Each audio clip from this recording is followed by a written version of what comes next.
It's not far. I'm from San Orange Diego County. right now. San Diego? Yep. Excellent. I'm Orange County, so kind of between the two of you. Yes. That's what I'm looking. Hopefully we move out there in the next like 5 years. We got a 5-year plan. I love Orange County. Oh my gosh, it's so beautiful. There's a lot of disadvantages, but boy, it's a great place to visit and wonderful people. What would you say the disadvantages are? The traffic is crazy. Yeah. I mean, I would say it's getting very much like LA. You can't get better weather. Out of all of California, San Diego's pretty good too, but out of all of California, I think Orange County is definitely by far the best place. Hello, family. Are y'all ready to go live? Because I think we're already live. So, good evening and welcome to episode 3. Oh my gosh, I can't believe it. Lessons from the Journey is on episode 3. I want to open by saying that this is like having a brand new baby.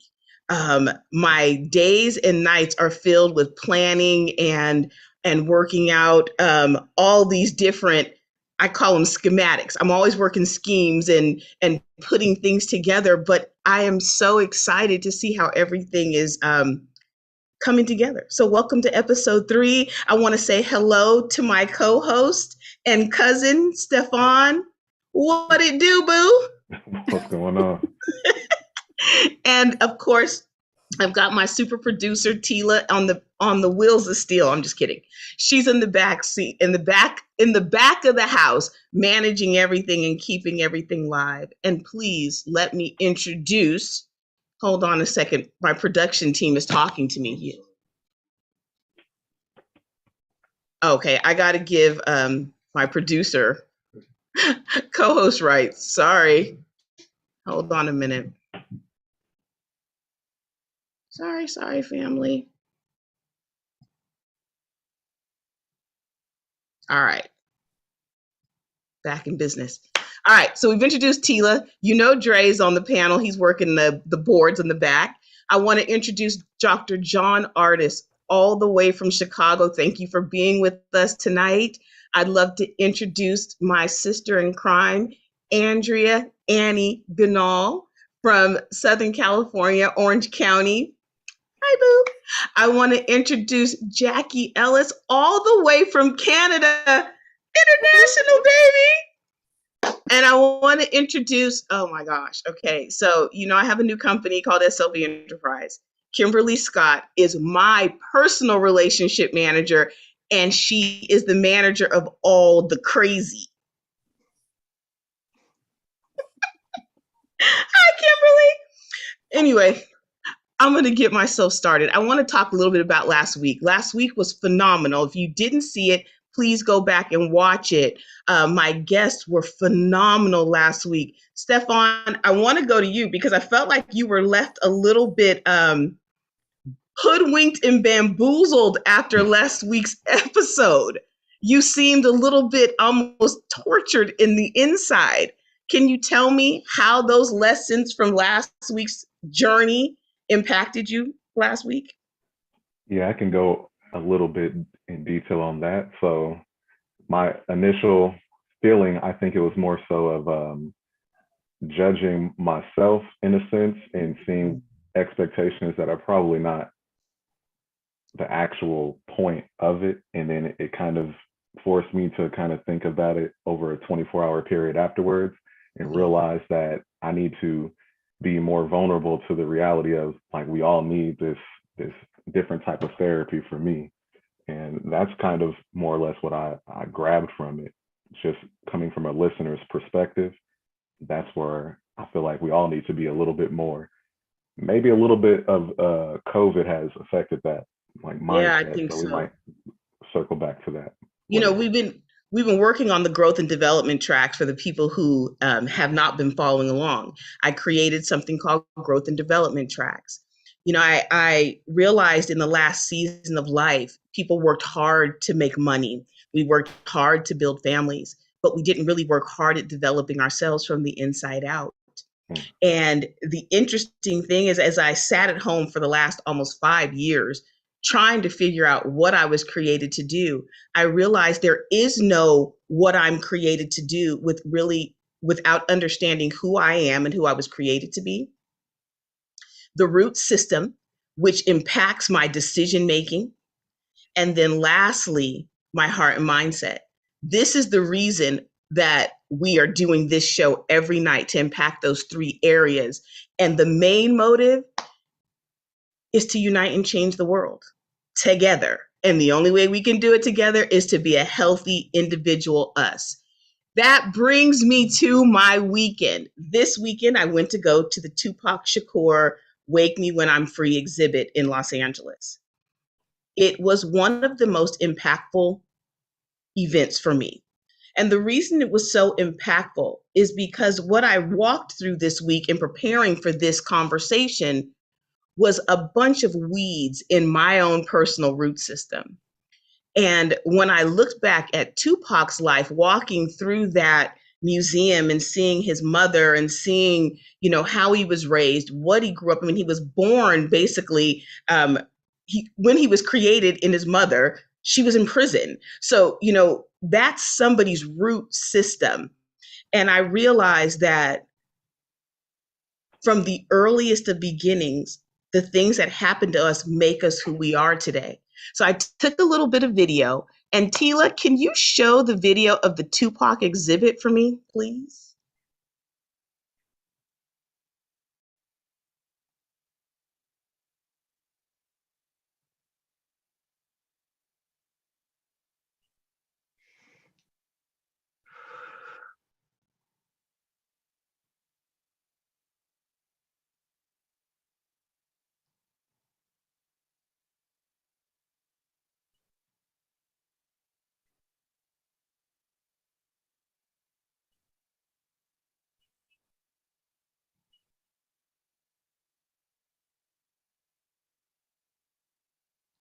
I was fascinated. That part for me, when I saw Revolutionary and I saw his legacy, that's what this is about. It's about building a legacy. So let's jump into this real quick.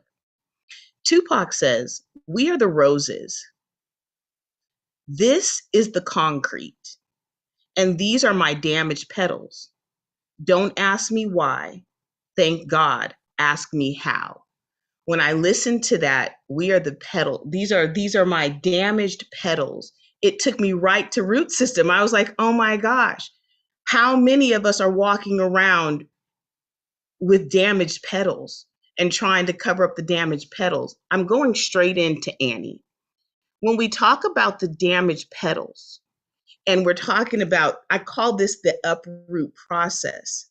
How important or how vital are those early stages of development? The things that happen to us, how crucial are they, and how do they impact us in our adult stages?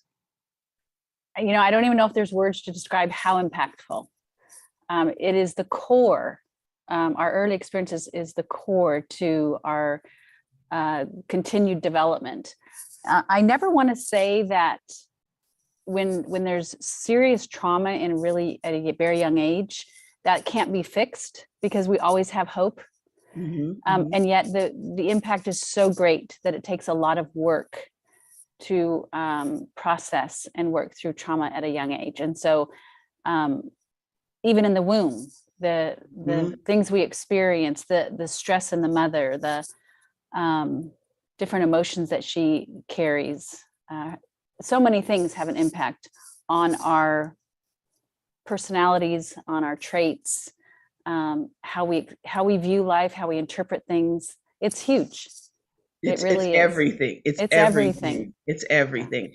I'm going to go to Jackie. Jackie, we're talking about uproot, because we have to uproot that, right? You can't just experience all these traumas, pre-verbal and other, and just build on that.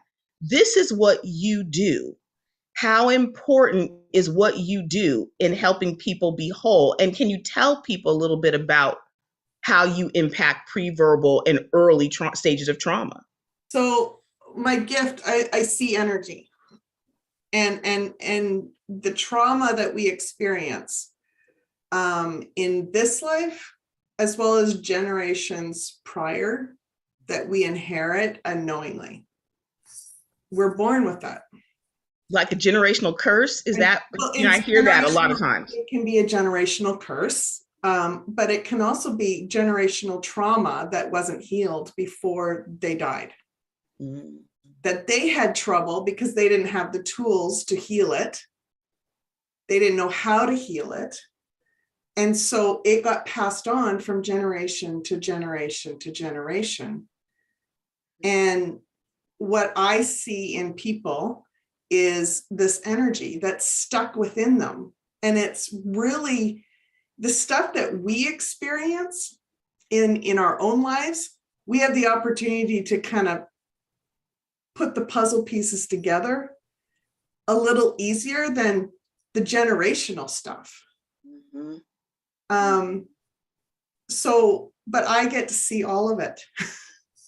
I get to see all of it, and I get to help people clear it and give them the information so that they have the ability to move forward without feeling like they have to naturally or commonly react to that energy that they don't understand. I'm going to come back to you because that was one thing that was very interesting, is that how within the week after my session with you, the way I was reacting to those triggers was very different than my prior experiences. Let me say hi. Garen Heslop is on the call. Garen, can we see your face? Oh, he's driving. Okay, you're driving. Hey guys. Yeah, and I apologize. I had to. My dog had to go to the vet, and so I picked her up, and I'm driving back now. So I'm gonna be on mute for most of the time, listening, and then I'll be available. I appreciate it. All right, we'll pick you up once you get home. I don't want you to get in trouble, but thank you for joining Lessons from the Journey tonight, and it's good to meet you. To be here. It's beautiful to meet you too. All right. So we just heard from Jackie. Dr. Artis, I want to come to you because you deal with the physical body. And I know from being a person who has had cancer multiple times and brain injuries, I know that it happens to pain starts in the spirit and then manifests in the physical. How do you experience people who are traumatized and it's showing up in their body? How are you treating that, those uprooting issues? Well, the secret to the secret to what I do is actually broken down into 3 processes. The physical is a very low part of it, actually. Mm-hmm. The spirit is strong. The spirit is strong in the soul. So when you combine those 3 things, that's what it takes for us to be whole.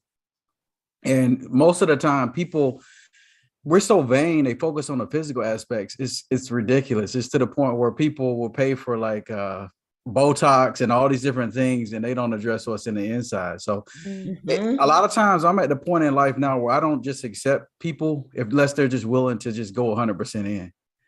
And that's probably one of the most freeing things I could have done. I could have did as a physician, because it took a lot of stress off my plate. So now it's just like, man, I'm just coaching you through where you want to be. And I kind of see myself more as a life coach than anything, because what we do too is I challenge all my patients to sit down and I want you to think about when you're 90, and I want you to think about what that looks like.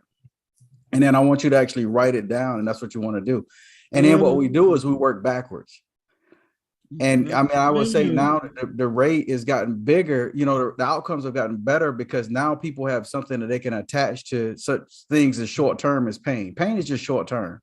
The things that we go through with a lot of things physical is really short term. But if you can focus on like 90, most people haven't even thought about that. And that's a scary thing about it. And I could paint a picture like me taking my whole grandkids and everybody to Disney World and me still walking around like, hey, what y'all want to do next? That's how I can visualize it, and I can see it, I can feel it. And so it's more likely to happen. Now, will it 100% happen? We don't know. God has a plan for us all, but at least we're working towards something. And there's so many people, they're not working towards anything. They're just trying to get by from day to day. And a lot of that too is being broken down because of the traumas in their lives. And I always tell people there's 3 things that break you down. Number one is you got traumas, you got toxins that you put in your body, and you got negative thoughts, which is the other T. And when you take those things, and believe it or not, the negative thoughts are the most damaging. So if a patient comes in, right, and their spirit is broken, and I'm supposed to work on their back and their spine or their knee or whatever, they will never 100% be healed because their spirit is broken. And so one of the things you got to do is I learn how to just listen on a certain level that I can actually feel their energy and I can actually do it. And it's weird thing about it. Some people, the energy is so high in my office, like you said, you experience it, that they don't know how to receive it, as I could say. So they won't come back. And I'm okay with that. You know what I'm saying? Yeah. So it's like negative energy just leaves. So, you know, we got so much to be thankful for, man, that, you know, let's focus on that first. Let's start with gratitude. Yes. And I always tell it could be a lot worse. So really just getting them to see that the spirit is number one, the soul is number two, and the physical part is the third part.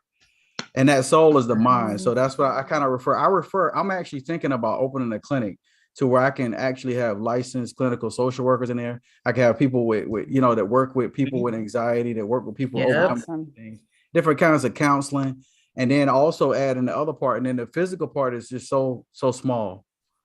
So small. You know. So wow, so that's how I was, you know, I don't want to talk too much, but yeah. No, you're so good because you're in Chicago, and Chicago is a stone's throw away from Mississippi. We're talking root system of slavery. So right. I think this conversation is so important, not only for people of non-people of color, but really for people of color, and for us to be able to unite in this conversation. Trauma, it breeds down just like weeds. So it gets handed down, and the effects and the impact. This brings me to my relationship manager, because trauma, interestingly enough, can be buried so deep that it takes new things to expose it. Kim and I have known each other since I was 19 years old at one of the first real jobs I ever had.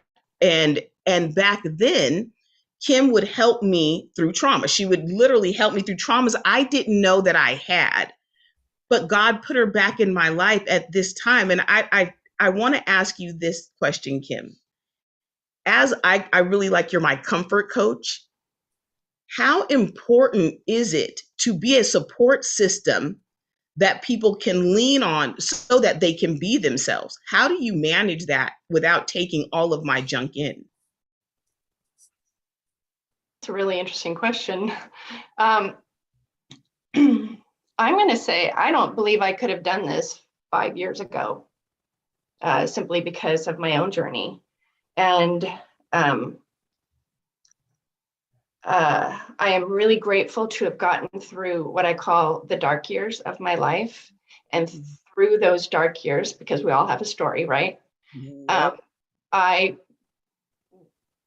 greatest gift I got was the gift of clarity, and what I was going to have in my life, the energy I wanted around my life, what I was going to say yes to, what I was going to say no to. I was so clear. I was so depleted. And it took my entire family leaving this planet for me to really come back to me. And I feel like my twin brother left so that I could live. And now I believe I am really mission focused, and I'm working with you, Sean, and it is one of the most powerful and meaningful experiences of my life. And it is so natural, and it is so easy because you are so open, and you are a seeker, and you are willing to do the work. And so it's really interesting. Without taking your energy on, it's almost as if when we're talking and you're sharing, I don't really remember what transpired. Like, I'll leave the conversation and I don't really remember, because I pause and I just let whatever information needs to come in that I'm to relate to you to come in, but I don't retain it. And it's working through me. And I've never had that in my life. And so that's how I'm able to work with you in that fashion. You're brilliant. I just want to say that she's absolutely masterful. This process of transitioning into an enterprise from a group, I feel like there's 4 stages of development for each individual. You go from me, which is your current version, the current thing that you've built up. You go to your brand, and that's the things that you added, which was your education and your exercise, all the things that you added to your brand, your look. Then it's the management of my group, which empowers me to be an enterprise. And I've never been an enterprise. I've made several businesses, I've done several things, but I have never been all of me. And that has taken a tremendous amount of work. I call it an uproot process. And to illustrate the process, I got a little video. Tila, can you show us the video of Uproot? Oh, I love this. Then we're going to go into it. I love my new job.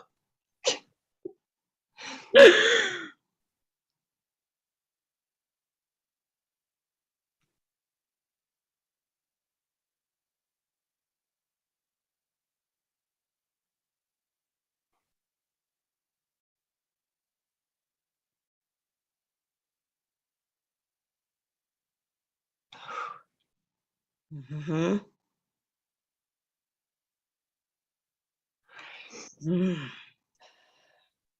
Mm-hmm. That's Uproot. So when I saw that, I'm like, took me back to a conversation that I had with a therapist of mine, Dr. Ron Elmore. And I came in and I was like, I can't find anybody who wants to do this work with me and nobody understands me. Then he goes, look at you. No, very few people want to experience that level of pain and trauma that you're experiencing. You're not going to find a lot of people. As a matter of fact, it's about 10% of people on this planet that will go the distance to become themselves. Annie, what kinds of things will people have to experience? What kinds of things will have to be uprooted? This is the question for everyone, so process it. What types of things have to be uprooted, which is pulled out, and transplanted? Because those are the first two. Uprooted means I've got to pull out the old. Transplanted means new things have to be deposited. Mm-hmm. So in the areas of anxiety, Annie, what are the things that have to be uprooted and transplanted? You know, I think you could apply to everything. So not just anxiety. I think that our thought life is such a, it's everywhere. It's anxiety, it's anger, it's addiction, it's all kinds of things. And when we're talking about uprooting, it's so painful. I mean, just what we watched, right? That looked painful for the earth around it. Yes. And I think no one wants to be in physical pain, and emotional pain, in my opinion, is much harder. It's so much deeper. And so if you think about it, who in their right mind would purposefully go through something that's going to cause them significant pain? Yet, when we allow ourselves to do that, that's how we grow. That's how we become a tree or a beautiful flower. You have to get uprooted. You have to dig it up and look at all the stuff that's underneath the ground, that's deep inside of us due to trauma. Kind of take it out and look at it and be willing to take it apart. Be willing to process it over and over and over again. No matter how painful it is, if we don't do that, it's just going to sit in our gut. And then you see all the physical problems. Mm-hmm. It's going to sit there and fester and mold. And I think you're right. There's so few people who are willing to do that. But I can tell you, when we do it, when we allow that process, we get such freedom and such healing. It's worth, and sometimes it takes years. But it's so not a one and done. It's not. I wish it was that easy. I wish it was that easy, and it isn't. I worked years to get rid of my anxiety, and I am not saying it's totally gone, but it is something that it's taken years to really feel healed and feel free from serious anxiety. And but think about what else are you going to be doing with your time? Why not use it in such a way that your life is going to be so much better. Your relationships are going to be so much better. You're going to be so much healthier to the people around you, your children, your grandchildren, your friends, your coworkers. It's huge. And I think it's worth the pain, but it will be painful. If it isn't, it's probably not, you're probably not deep enough. You're not at the core yet. You're not right, because it is. That's good. You know, the trauma, think about how difficult the trauma was if you remember it. And now you're going to go back to it and rehash it. It's difficult, but it is so worth it, because it will not just go away. You hear that? It will not just go away. Dr. Artist, I'll come to you. One of the things that I drive a lot, and when I listen to a lot of YouTube videos, and one of the things that I commonly hear, a common theme, is guys that say that one of the best things that could have happened to them is when they had to go to prison. And one of the reasons why is they were forced to sit down with no distractions and deal with whatever they had to deal with, or find out how it served them at some point. And I was just driving today, and I listened to a guy was saying that he said, man, he spent like 5 weeks in prison. He said that's what he was, no alcohol, no drugs. He wrote 3 songs. I mean, I think it was Too Short or somebody. I was just on YouTube, and I was like, what? I was like, wow, I didn't even know this guy went to jail. But what happened was, he said it was the best thing that happened to him, because he came out with so much clarity. And when I think with us, one of the famous scriptures that I have on my wall right here, if you can see it, it says, "Be still and know that I'm God." Is we have to sit down and we have to get complete. And what I mean by being complete, leave nothing on the table of either how that served us, what we learned from it, and move on. But I think what we have to do too is we have to decide on what we want to be and what we want our life to be. And that's where I think a lot of people miss that step. I had a coach who used to tell me, he says, you can't get where you're not already. You know, you want to be a millionaire, you want to do this, dude, how do they move and how you move is totally different. And so when you look at people that are mentally and emotionally healthy, how they deal with stuff and how they move is different. And so one of the things it is you have to take that time for yourself. You know, me, I got 2 kids, my wife, I'm balancing multiple businesses and a family and all these other things that life throws at you. You have to take time for yourself, and you have to reevaluate. And so I take at least a week, not even a week, but like in that week is a time off. I take a vacation every 3 months. But what I do in that one day, I take just, if I go to a hotel room and just sleep and just think about like, man, how have I grown? Because the question is this, I don't want to be having the same conversation with myself a year from now, 10 years from now. Like, man, I'm still writing down the same goals because there was nothing really attached to it. And so when you're talking about transplanting that, you know, we have to understand that you have to get uncomfortable. You know, you have to get uncomfortable to do it. You know, when I left Washington, D.C. area, and I thought I had the best job in the world in pharmaceutical sales to go to graduate school in Iowa, everybody was looking at me like I was crazy. And they were like, man, why are you going to Iowa? I was like, what? I was like, man, I've been led. I think this is the place for me. And I feel it. And so you got to be able to go against all that resistance when people are even doubting you. And to the point where you have to transplant yourself, even transplant your mind, and not even be attached more to the outcome than the temporary uncomfortableness. You know, even when I speak, I still get nervous to a certain degree. And a great speaker always told me, he said, man, that means you're alive. That means that you're present. That means that you're right there with it. And I was like, man, I felt good because, you know, we all have some form of anxiety, I think, in some form of fashion. The key is that we can't let it stop us from doing what we've been called to do. And that is the magic thing. So transplanting yourself is a thing that you have to constantly do all the time. As painful as that looks, I almost feel good about it because I know something new is going to be planted there, so it can do what it needs to do, and that can be transplanted somewhere else, and it can do what it needs to do. But if we stay in the same place, man, I don't want to stay in the same place. I don't even want to stay in the same house in the next so long. You know what I'm saying? I want to move up. I got other things I want to do. I just talked about, you know, Orange County. Ever since I went, I've always felt that energy there. We took kids to Disneyland and stuff, and it was just like, man, this place is beautiful. You know, we're waiting for you. I know. I got to convince my other half. She's still not there yet. Tell her to call me. I can convince her. Yeah. I can do it. No, but you get what I'm saying. I mean, I absolutely do. So that's all. Yeah. I absolutely do. Jackie, coming to you. Look, I'm just going to let you go because I can see your face. You just please share a little bit. You do this all day, every day. You uproot and transplant, uproot and transplant. Give us the wisdom. So I do it in two different ways. So I do it from a mind coach perspective, but I also do it, which is working through, like it's acknowledging what they're going through and then seeing the significance of what it means, like what it truly means to get to the root, and then to allow themselves to go through the transformation after they accept those roots. Accept. You said accept those roots. So what I hear you saying is that before you can do anything, the person has to accept the reality. Well, even before before someone even books a Reiki session with me, they need to accept the reality that they need help and that they don't want to live with this energy that they have within them anymore.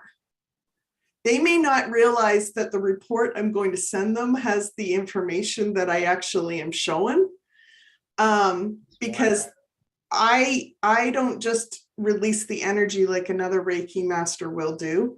I actually get the metaphysical and the messages from God, from the divine, and I share with people what they need to know to step into transformation fully and release and forgive and love themselves through the next part. The big word that you said, the big F word that you just said, was forgive. Is huge. Forgiveness takes us out of karmic loops that we don't even know we're in. The nice thing about my gift as a Reiki master, and I became a Reiki master after I got my gift from God. So people don't need to actually feel the emotions of the trauma while that's being released. Sometimes they do. Sometimes it's a deep root and they will feel the shift in the energy release. And I've had people, when I've released the energy within them, it came out like gushing, like it was like two fire hoses that were coming out. And they actually, during that moment, because I'm like, I don't know what happened to you, but this is what I saw. And she said, I actually had to lean over and throw up in the garbage. That happened during my session with you. I could feel a tension in my stomach. Like it was like something was pulling on my stomach. And the wounds that we addressed were so deep inside of me. There was so much grief. And that I didn't realize was like cancer in your bones. Yeah. That level of grief in you. Yeah. Or in me, I should say. Yeah. But you didn't have to like think about that trauma during that time. It may have come up a little bit in memories. Sometimes that happens with people, but they don't have to, like typical coaching or therapy, you're like bawling your entire time for the session.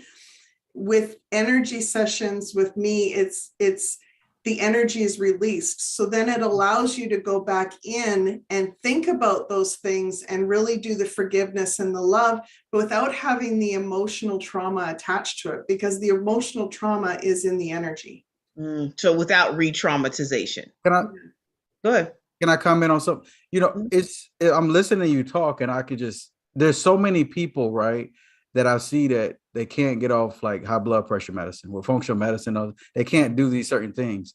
And they're so emotionally damaged that they're holding on to it. And it's crazy. That I think is the root cause of a lot of diseases because of the fact that it's so deep inside. And once they have it, I've had people that, physical touch and you kind of can unlock some things, but they really got up off the table and just started bawling like profusely, like to the point where they couldn't stop. And it's just like, man, we need to really make the connection, and maybe that resonates with someone out there that, what's the best way that they can give that forgiveness? If somebody's listening right now, what would you tell them to do? I mean, I'm saying, because somebody's listening and they need that. Can I say, oh, go ahead, Jackie. No, go ahead, Sean, if you want. I was just going to say on forgiveness, because I'm going through that, right? Part of it was just the pure acceptance of I forget. I mean, just facing and confronting the reality that I'm so wounded that I can't let go. That was the most difficult thing. And really, when I got down to the root of my childhood trauma, I had made some decisions as a young person. Yeah, I made some decisions years as an 8-year-old that I really hadn't let go of as a 50-year-old. And I think those are, when we talk about making the decision, I think you have to choose it. Healing is a choice you make every single day of your life. Mm-hmm. Choice. Jackie. I'm just going to share what God showed me about forgiveness. Forgiveness isn't about, when you forgive other people, it's not about them. It's not about letting them off the hook for what they did. It's about releasing you from the weight of the pain that you've carried because of that event. Mm-hmm. And I think, oh, go ahead, Jackie. Sorry. And it's really, he showed me a method that I use with my clients, and I recommend, is you picture the person. You picture the person on one end, like holding a cord, like a rope. And you're holding the other end. Your current self is holding the other end. And you also have your old self that was in that event, standing beside that person. And she or he is holding another cord, another rope, and you're holding the other end. And you send love and forgiveness through the ropes,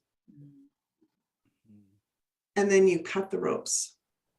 And you're not disconnecting from the relationship, because that might be your mother, that might be your father, that might be a sister or your best friend that left you at a party stranded. Like, it might be someone that you love dearly today, but they did something that impacted you in a way that you're just now realizing. Jackie, I gotta go to Kim on this. Kim, you are leveling up into a brand. What are some of the things that you've had to uproot in order to become this new version of you? What are some of the things that people will have to face to become themselves? Been covered. Andrea, Dr. John, Jackie, all what you're sharing has absolutely resonated with me, because for me, really, it is about getting rid of the clutter. And that is a small word for an enormous process. It's emotional clutter, it's spiritual clutter, it's physical clutter, it's ideas, things that no longer serve. And I recently went through this very painful experience, and I wrote the most important letter of my life to a person. It was a very, very important relationship, and the pain was a very long stretch of pain. And I was able to finally, how do I say? I was sick and tired of feeling sick and tired, right? Of the pain, of the hurt, and the vacillating emotions. It's going from this joyful place to the deep, dark pain. And it just over a course of time, this is a long story, but I'm trying to abbreviate here. Bottom line, I knew that it was time to write this letter. And I'd been building it for about 4 years, and it got to the point where I did, and it took months. And it was honestly one of the most painful experiences of my life. And I did everything with intention and with a lot of prayer. And being on the other side of it has been glorious. I have chilly bumps head to toe right now. It has opened up my world. I feel like everything is falling into place now. And this was a very, very deep wound. And I got to Jackie forgiveness. And that was for me. The letter was to someone, but it was for me. It set you free. I had to have you share it because it really set you free. And I wanted them to see the pain, the journey from the discomfort to the freedom, because there is a journey to that. I'm going to go to Garen. Garen, let's talk a little bit about what you do and the importance of what you do. Let me just share my story a little bit as I introduce Garen. I took 25 pills a day, three brain surgeries, having to learn how to walk and talk again, dose-dense chemotherapy. It was excruciating process. They said I would never be off medications. They said I would never, all of these things that were never. And then I heard medicinal marijuana. And I started down a path that has transformed my life, literally. I today take not one, I don't even take aspirin. I take not one pill. In 10 months, I lost 53 pounds. My numbers straight down the middle, perfect. I didn't have a normal white blood cell count for 15 years. So with that introduction, can you tell me how important medicinal marijuana has been into the to helping people with these root system issues, and what are you seeing in your field? Yeah, Sean, I appreciate that introduction, and I just feel grateful to be on this show with everybody as I've kind of listened to, the insight that everybody has shared and brought, to the viewers and to each other, right? It's just been very powerful. And I'm just grateful to be here with everybody. So, when I hear your story, and, one thing that's been so motivating to me throughout the journey, because there's been so much adversity that I've been throughout it for over the past 12 years. And it all started for me. I used to own a real estate company up in Washington, and I was on my motorcycle one day, and this guy had to yield to make a left turn. So going about 45 miles an hour, and he pulled out right in front of me. I went head first in the side of a truck and almost died. And I'm blessed to be here and be alive. But like you, through that process of recovery, I was prescribed all kinds of prescription drugs. And during that time also, I had friends and family that were, affected. And nowadays, like everybody, this is in 2009, but almost everybody's had people that have been affected by opiates, Oxycontin, those type of things. And so I saw the impact it was having on me and then those around me. I mean, my best friend, manager at Bank of America, had 2 kids that ended up robbing banks to support his Oxycontin habit. My cousin ended up shooting somebody in the back of the head over Oxycontin and just got out of prison. So when I say like profound, these were real big things that all kind of happened. And so I said, hey, these pills are not good. We need to make awareness. And then I started using cannabis to help me. And I always say it just didn't help me, it just didn't fix everything, but it got me back to sleeping right, got me back to eating again healthy, got me back to working out, and just a better quality of life that got me back to being who I am as a person, right? And so, I saw it's like everything is about, for me, about your why. And I saw a need that needed to be fulfilled.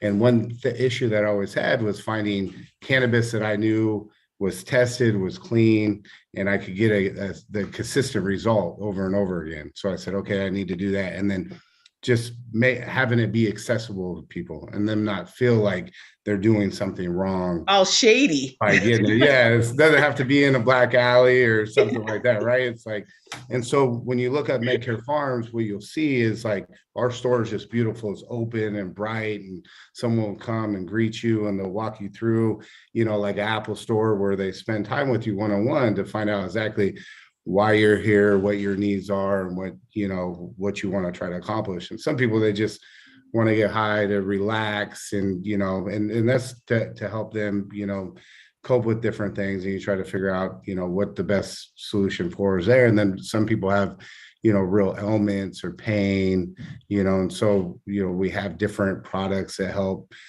facilitate them being able to not be on those prescription drugs, and have an alternative that doesn't have all the same side effects. And so, really our mission has been to create awareness and put a different face on cannabis, and then also educate and be a part of the community where you feel like you're a part of something that's bigger than just yourself. And so, we're just trying to build on that, and, meeting people like you and your husband, and then all the people that come up to me to tell me their stories like you.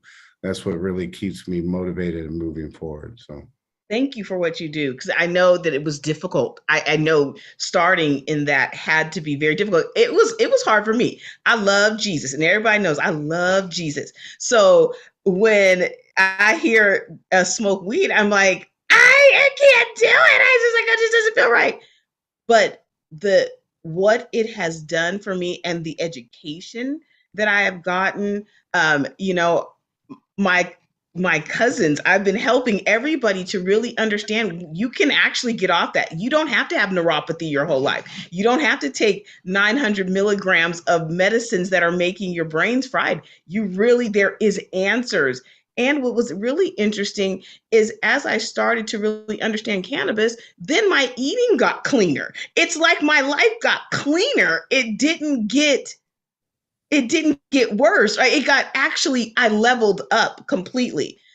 Let me go to Stefan. We're at your time, Steph. This is Steph's notes. Okay. From the younger generation, Steph. Well, first, I want to say everybody's testimony was absolutely inspiring. Like, you're right. This might be the best episode right now. Told you. I'm feeling it all within. Wonderful.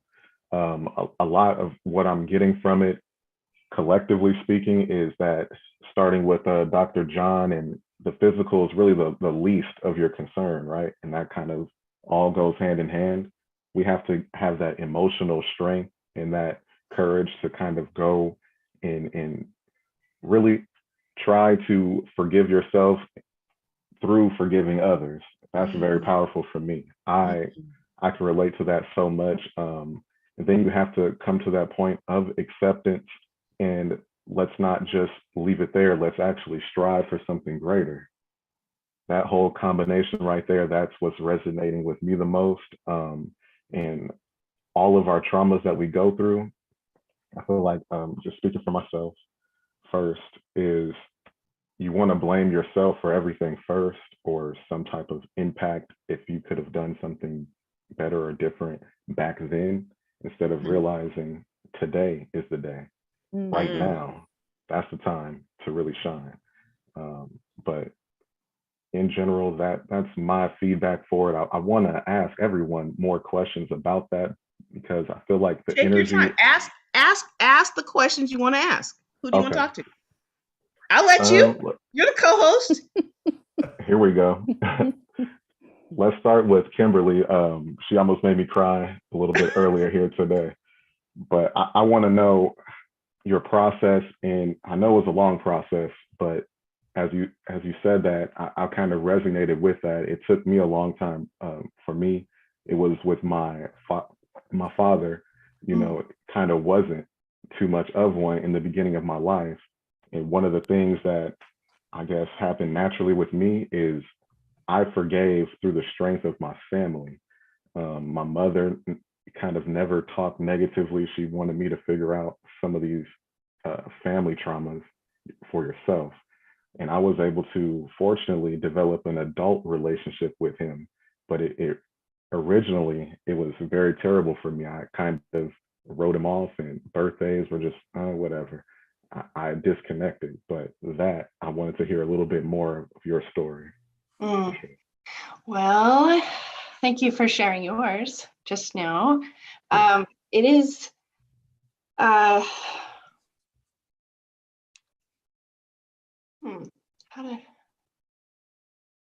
is probably from, I think what I don't know if I need to know the exact details or we need to hear that necessarily. I understand how that can The be. impact. I'm I think asking what you're for asking how you about is just, persevered through it. yeah, the impact ultimately. Really, so the most significant aspect of this was probably the 4 months between deciding to write the letter and finishing the letter and sending it.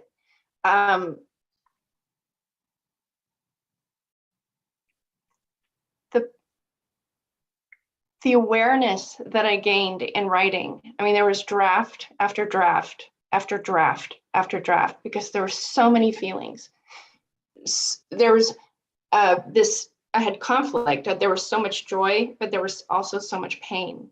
And I also knew that I didn't want to be defined by this relationship. I knew I knew in my bones and myself from the bottom of my toes that I needed to get past this moment of my life. It wasn't a moment, it was a relationship. I needed to get past this hurt somehow, some way. And it was a driving force. And I would just encourage you to begin writing, like absolute free form writing. Just begin, take a pen, a piece of paper or a laptop or your phone or whatever it is that works for you, and just begin. And it's amazing what will come out. That's good. That's good. That's good. That's good. Can I want to step in because I want to make sure we get to this. This is the what's next segment. I call this the replan. Each one of us has been through our own traumas. We've overcome them, and that's when you get to replant and reboot. So as you are entering into this new stage, we've all made it through COVID. Thank you, Jesus. We all made it through COVID. We've all survived. And now we're on to the replant and what's next. Dr. Artis, I'm going to start with you. When people have come through that uproot, through the transplant, and now they're at the reboot, the replanted area, what are some of the challenges with settling into a new transplanted space? Wait. Tila, show the video. It's my favorite.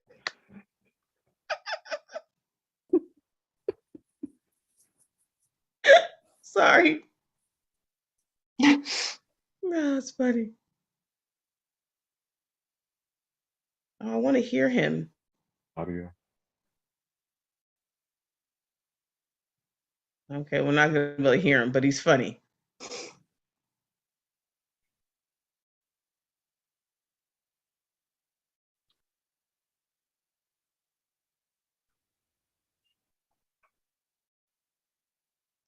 Our seedling. This is my favorite part here.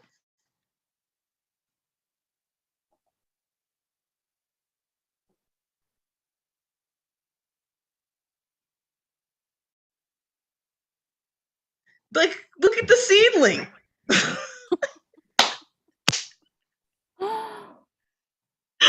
Okay. So as you can see, the replant process ain't fun either. You don't think about it. When I was thinking replant, reboot, oh, that's the fun part. And then I saw the water get dumped on the thing. I was like, oh, that's not fun. Dr. Artis, what are some of the things that they're going to face as they're going through this in this new place? How do they overcome those things? How do they stay planted? Number one, I think is self-doubt, just discouragement from yourself, just being uncomfortable. The mind kind of wants to go back to that comfort zone. But again, too, they're going to also face adversity from friends and family. Could be spouse, it could be loved one. But I really feel like if you have a strong calling, you got to follow that. You got to follow. That's God. That's that intuition. That's that innate talking to you. You got to follow that. And that's where I think the biggest blessings are hidden, in that uncomfortable zone, that uncomfort. So that adversity, that self-doubt, and the ways that I think you can over is you got to be so attached to the outcome and where you're going and knowing that with purpose. But again, you can't do it alone. That's why you gotta pray. You gotta have God on your side. You gotta talk to him. You gotta write it out. You gotta go back and evaluate things, and maybe you might have to change courses, but you're still headed in the same direction, or you might have to change directions. So it's just it's a constant reevaluation of things, so to make sure you're on the right course. I always equate stuff to sports, and when you look at the offensive coordinators and the goals to put points on the board, I learned so much. This year was the first year I coached my son's little league basketball team, and I thought I got more out of it than those kids did. I tell you, that was such a learning experience for me. It's just about patience, number one, about learning and stepping back. And then you can see them doubt themselves, right? And then you can see them actually overcome the doubt and get confidence where they are now that they can play on a different level, especially when the kids everybody's bigger on that side. And it's like, man, can we see these kids' birth certificates? These kids are all bigger than us and all this stuff, right? So I was like, man, this is crazy. But I was like, it doesn't matter. You have the cards you've been dealt with. You got to play them. Let's figure this out. This is what you got to do. And they saw that they could beat them. Then their confidence got up, and we got to do that. And I think God is like that for us, right? And we got to learn how to sit down and not just be like, oh, help me, guide me, and listen to that innate. We got to hollow ourselves out sometimes and just avoid the distractions. Got to turn the phone off, got to turn the TV off. We got to sit. The biggest place where I can find that with me is nature. I walk. I probably walk 10, 12 miles a week sometimes, but that's where I think. And so I do it in the morning when it's quiet and it's dew on the ground, if it's cold or it's not. But one of the things it is I've gotten so much, and that's a form of meditation, but so much insight just in my own life and myself, and just seeing myself through the day and how I move. And then when I do go through the day, I feel like I'm in a Spike Lee movie, like I'm just floating. It's crazy experience, man. But when I don't do that, it's like I'm figuring it out, and you get pulled in different directions because you're not focused on where you're not to be. You're not calling the plays. You call the plays and then you run the play, right? You got to run the play. But what is the play, first of all? Okay, if I got 5 11-year-olds on the court, they don't know what the play is. I got to draw it out on the board. You got to stand here. Good. You got to bring the ball down. You got to understand, okay, now we got to understand the rules of the game. Rules of the game, if you go out of bounds, it's out of bounds. You can't foul this person. You got to play this position, you play this position, and then you run the play. And then we make adaptations to make sure that we get the goal, right? And I think that's the way we gotta approach this thing.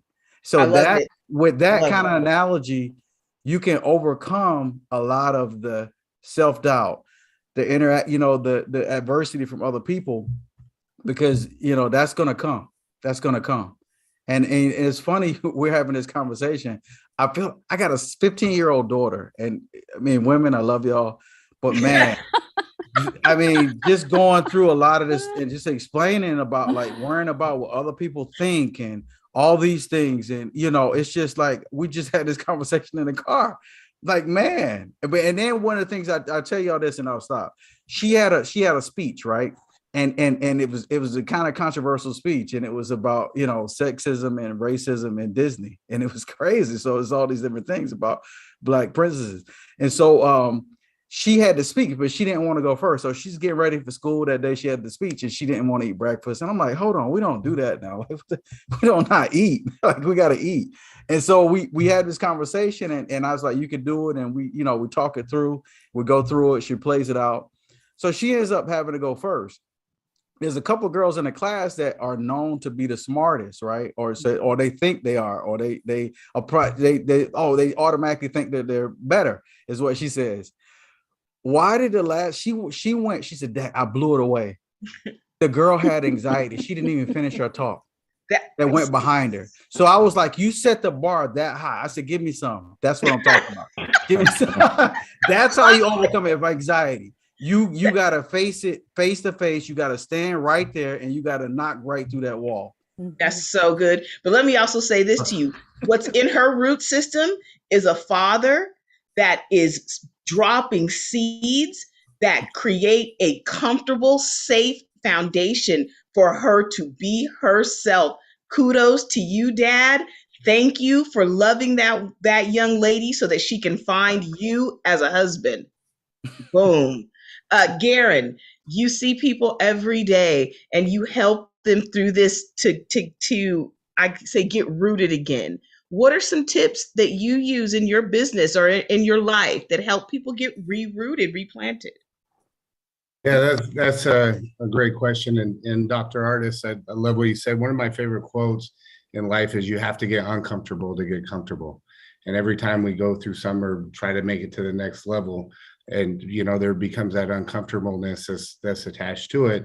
But sometimes we are okay just being uncomfortable in a bad way, and we're afraid to get uncomfortable and progress forward in a good way. And so it's identifying that and understanding that any type of growth in life, whether good or bad, is going to have uncomfortableness to it, and then having those goals set out. And one thing that, for me, this past year and a half has been extremely difficult, and certain things that I've been through, I'll just talk on it really briefly, and then how I kind of got through it, right? What from my personal experience, what worked for me. But a year and a half having a business, going through COVID, and then managing 80 employees, that have COVID, doing different things like that. And during that process, my father, he was he raised me, just me and him. And then my grandma, she was like my mom growing up. And, about a year and a half ago, my grandma passed away. And then 6 months after that, my dad passed away. And then I'm going through COVID, and then some other personal stuff I'm going through. And it was, I had a decision to make. Either I use this, at energy, and I try to figure out how do I, uproot myself, or do I allow myself to pick up negative habits and get uncomfortable in a negative way and go down that route to try to deal with those things. And in the beginning, I picked up probably some bad habits. And then as I understood how to utilize that pain in a positive way, it fueled me. And I did this when I was young too, because I went through a lot of adversity, but it fueled me. But after my dad died, my grandma died, then my dad died, I actually went bungee jumping. And so when I went bungee jumping, I just said, hey, when I got up there, because I'm afraid of heights, so I like to face that fear. So I went up, and before I when they're counting down, I just let go of everything, and I just jumped. And it's on my Instagram, but when you see I just jump, I explode out. And when I'm going down, I had no fear, no thoughts. And when I hit the bottom and bounced up, I just let go of any anger, any fear, anything that I had, and I just let it go. And then I pulled back up, and I felt, revitalized and renewed. As a person, I just felt very grateful. And so I have 2 words that I really try to live by now, is be bold and be grateful. And those are the 2 things that I wake up thinking about and doing each day. But that will carry you for so long, right? You have some sort of event like that, but then you got to build. And I love what Dr. John was saying. You got to build these habits, right? You got to build these rules for yourself. And so that's what I started to think, okay, what can I do to carry this feeling on so that I don't, start not being as productive as I can, not continue to evolve into a better way. So I have a very strong morning routine that I use, and that helps set the tone for my whole day, right? And so, I get up at 5:30 in the morning. I'm just an early riser. That's just how I've always been. But I'm up at 5:30, and then I meditate. That's the first thing I do. And then I write 3 goals, 3 things, goals that I have for the day, and then I work out. And and when I do those 3 things, my day is so much different than if I don't do those, right? I'm just so much more productive. And it helps build that strong foundation for yourself that keeps things really in perspective. But, no matter how bad we have it, as we go through these things, there's always things to be grateful for if we just really think about the little things, and it's easy to focus on, the pain or the suffering that we're going through, or, what we don't have. But there's just so many blessings that we have, and just the relationships that we're building in life, and the experiences that we have. So, that building, with gratitude, being in a place of gratitude each day, writing out goals, just 3 small goals, something that you can achieve so that you feel good about yourself, and then build momentum through that. And they don't have to be, big things. It could just be, hey, I'm going to show up for this. And, if you don't like going to the gym, but it's something important, just show up at the gym, trick yourself, say, hey, I'm going to go for 10 minutes. I'm going to go for 10 minutes and just get in the habit of going. And then pretty soon it's just going to be embedded to, who you are as a person. And, working out for me is definitely one of those things. I'm not the same person if I don't get that physical activity. So I know that, right? So I make sure that, whether it's me getting up early or whether it's me, at the end of the day, whether it's a long, stressful day, just getting some sort of physical activity in, so it's kind of understanding yourself as well and developing those habits around that. That's good. Tomorrow morning, I'm going to trick myself. You gotta fake it till you make it sometimes. Yeah, I had to trick myself tomorrow. Kim, reboot. What does the reboot look like for you? Oh, honestly, going with the flow, because the flow is flowing. Isn't it? It's It flowing. is flowing. It's a really wild ride, ain't it? It is. And but for me, it feels like the only way I can describe it is a puzzle piece that just clicks into place. Yeah, And it does. everything is dropping in. It does. I love you. Thank you. Thank you for being one of my puzzle pieces. I love you. Jackie Ellis, Oh my goodness. what's the reboot look like? Oh my goodness. So many things. So Dr. John mentioned the plays and how you have to, tweak it sometimes and figure out which way you're going. And I do that in my morning talks with God. And then throughout the day, as I find myself kind of starting to go into what, my old ways, I'll pull myself back and go, okay, God, where do I need to go? Tell me exactly what I need to do right now. And it just gets me in alignment again. It gets me in alignment and allows the flow to come in, because that's a tsunami wave. And, when I was really in the big shifting moments of my journey, it really felt like a wave that was cleansing. And then all of a sudden God gave me a surfboard and I was like riding that wave. And it was amazing. But I needed to be open to whatever I was receiving. I needed to be open to accept the journey, no matter what I was being shown. Because honestly, I was an engineer before this, and now I'm a healer. So, it can get weird, folks. Yeah, that's weird. And in between that journey, I had a mental breakdown because of anxiety. So, I worked through all of that. What Kim called clutter, I call it muck. I worked through the muck and I did it the hard way. And now I get to do it the easier way for clients. So it's all good. Thank you for what you do. Thank you. You're a blessing to my whole soul. Annie, what do we do about the anxiety? How do we reboot? How do you reboot? Couple of things that I think of. One is deep breathing. I do a lot of deep breathing. It's so automatic for me everywhere. Traffic, interacting with people. Anytime I'm experiencing any kind of anxiety, I start to do some deep breathing. And I think gratitude. I think it's really hard to be in a dark place when, Dr. Artis, you mentioned this, that when we have a grateful heart. And then, of course, we're to take our thoughts captive to make them obedient to Christ. Right. And so our thought life is so important. And I think really allowing ourselves to captivate our anxious thoughts, and you could apply this to, all of our thoughts, really taking a look at those. I always say you captivate your thoughts, you evaluate them and determine if they're healthy and godly. And then 3, you renew your mind, you renovate your thoughts. And we're to renew our minds. We're to think upon things that are good and truthful and praiseworthy. So I would say that is my reboot. That's how I start my day and try to do that throughout my day. And then one other thing I do that I've implemented more recently is as soon as I wake up in the morning, I ask God to show me who I can encourage, who needs encouragement today.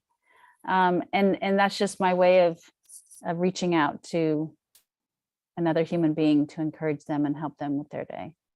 Serving. What I heard right then was service. Service to other people will break you free Absolutely. from where you're Absolutely. stuck. Oh, that's so good. I love the clarity that you just gave me. It was like, if you're stuck, serve. And then as you serve, it'll work itself out. Just keep serving and you'll serve your way out of whatever rut you're in. Oh, that's what you're Absolutely. gonna say, Dr. Artist? Were you gonna say something? That's really good. That's really Yeah, good. that was like the statement of the night. Serve your way through it. Yeah. Serve your way and it'll work itself out. Give, give, give, give.